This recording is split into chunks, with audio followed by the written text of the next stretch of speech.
All right, well, as President-elect Trump continues to make the headlines, the man who is still our president is making news overseas in Angola. President Biden's trip marks the first visit from a sitting U.S. president and the first visit to sub-Saharan Africa since 2015. He gave remarks at the National Museum of Slavery to honor the past and future of the Angolan-U.S. relationship. Take a listen.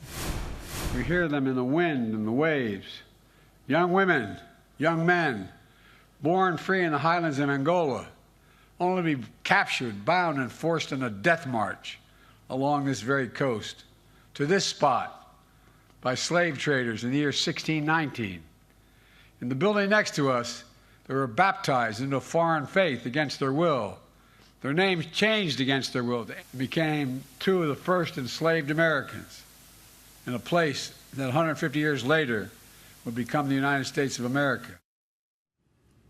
Our Alex Pache is actually with the president there in Angola and joins me now with more. Hey, Alex.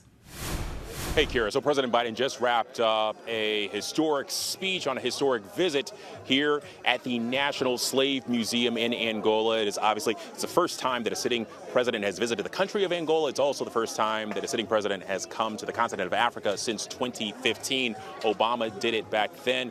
But there is a shared history specifically here in that the first two African Americans believed to be brought over as slaves came from this region.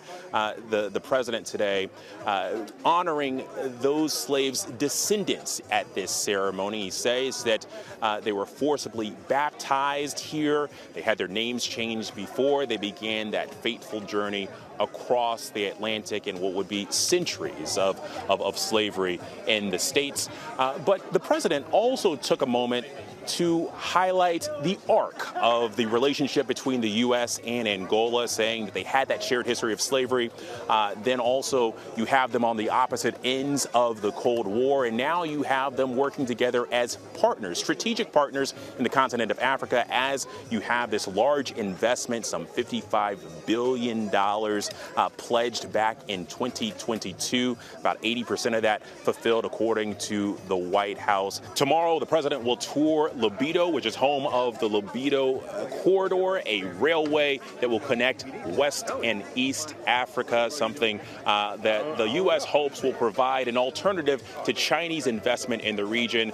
The president taking a moment here to thank the Angolans on their continued partnership, and also saying that it's something that needs to be fostered and grown.